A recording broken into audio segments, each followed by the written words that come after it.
अच्छा यार दसो सब तो ज्यादा खुशी किस टाइम होती है? मैं दसा भाई सब तो ज्यादा खुशी ना जो रात टाइम अख खुले ना ते पता लगे जी होर सोना है ओ बड़ी खुशी होती है, बड़ी खुशी होती है।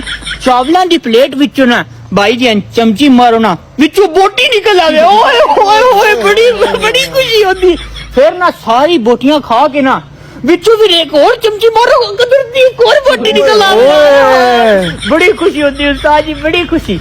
फिर बता किदो खुशी होती है घर लिया ना बहाना लाइए ना कि मेरे पेट च दर्द है आज मैं स्कूल नहीं जाना और गो मन भी जान छुट्टी हो जाए बड़ी खुशी होती है उस्ताद जी, बड़ी खुशी होती है। भाई शादी तक किसी से चली जाइए ना है उस तो ज्यादा खुशी किधर भी नहीं होती। शादी तक किसी से चले जाइए अगो रिश्तेदार कह दे अगला नंबर तेरे ही उस तो बड़ी खुशी भाई हो ही नहीं सकती, बड़ी खुशी होती है उस्ताद जी। मैंने कोई रिश्तेदार कहा अगला नंबर तेरा ही